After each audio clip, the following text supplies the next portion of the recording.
gentlemen, contestant number 3, judges, ladies and gentlemen, Billy! How y'all doing? It's just starting, I promise. Wow, thank you Charles for making the setup so much easier for me. Thank you, I love you for that. So how's everybody doing tonight?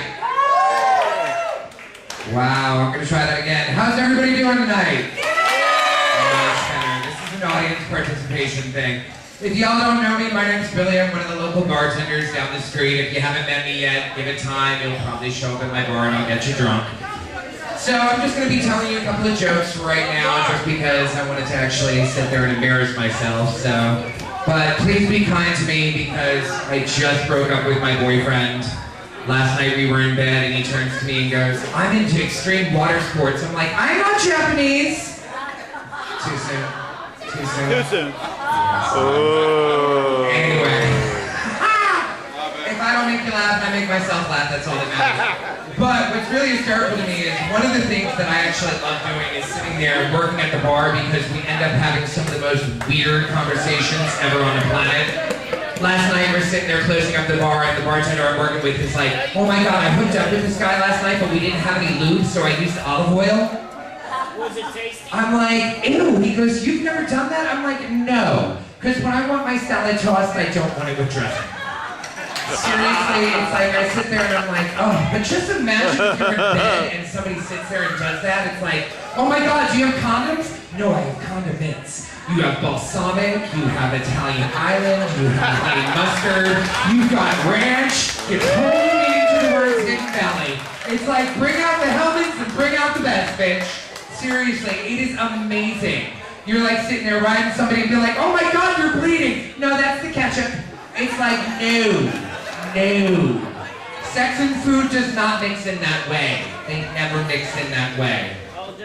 The other thing that amazes me is when we're waiting for people to actually come into the bar, we end up having to read stuff to keep ourselves entertained, and we read the shit that no one else wants to read. We actually get Playboy magazine at G.bar, and don't ask me why, because we're a gay bar, but I'm reading it. Do you guys remember last year John Mayer's interview with Playboy? Did anybody read this? Oh my god, was it not fucked up? Seriously, he's sitting there and he gives all the details about Jessica Simpson and fucking her and everything, and I'm like, okay, that's just douche. But then he sits there and he's like, "My penis is a white supremacist because I can't get it up for black chicks." He actually said that. And I'm reading it and I'm like, wow, that's kind of funny because in college my asshole was the local NAACP chapter. I mean, it was, seriously, my bedroom was a Benetton ad. The only thing missing was a $95 pair of jeans.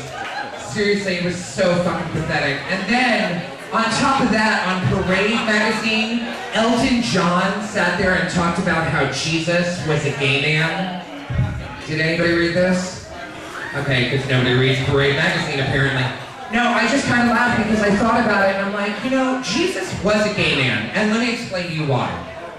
Number one, the man hung out with 12 guys and 4 girls. Those were the hags.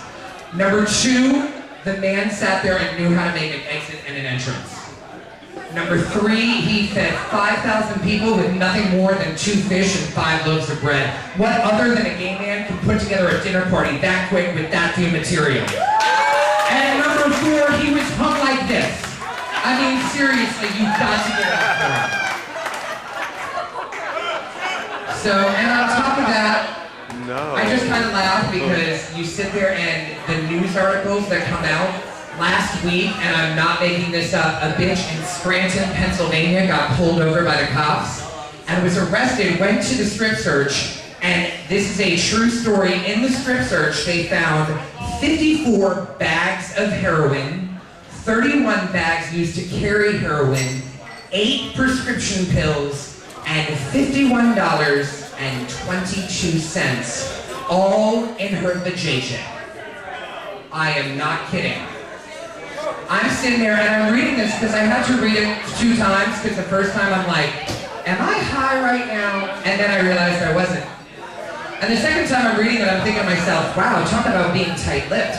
But I sat there and I realized, you know, the 54 bags of heroin, I'll give you that, you know, because you just can't have that lying around. And And the 31 bags, maybe you had a delivery before the heroin hit you and you wanted to rob something, who knows. And the 8 prescription pills, I know it's when I have a headache and I can't find any Excedrin, it's a bitch. But the $51.22, which means no matter how you break it down, that bitch had 2 pennies and then shoved him up her hoo-ha.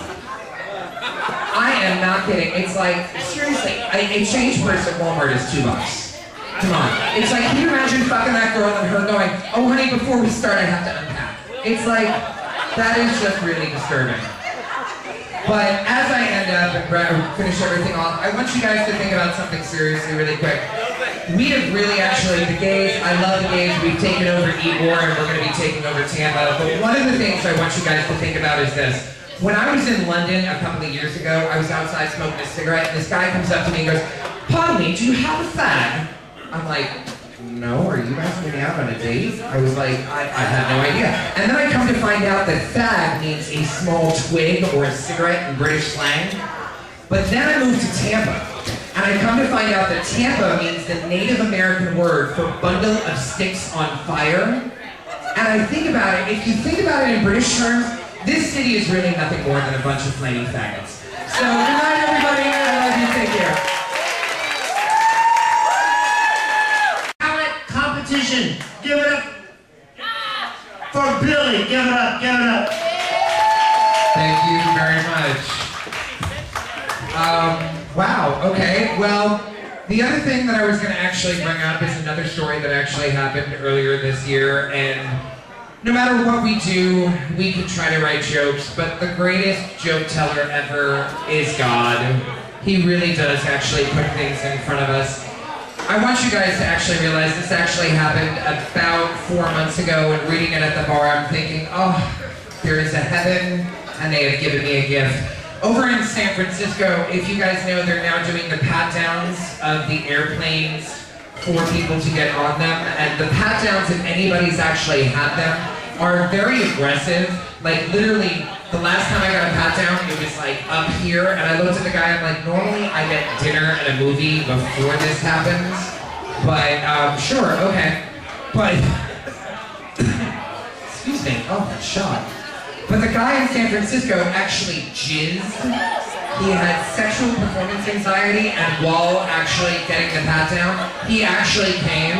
And that's not the funny story about it. The funny story was the man's name was Percy Cummings. And I'm like, truly, there is a God. And I'm thinking, you know what, maybe that wasn't his real name. Maybe that's what he was screaming during the pat-down. It's like, Percy Cummings! Anyway, ladies and gentlemen, have a great night.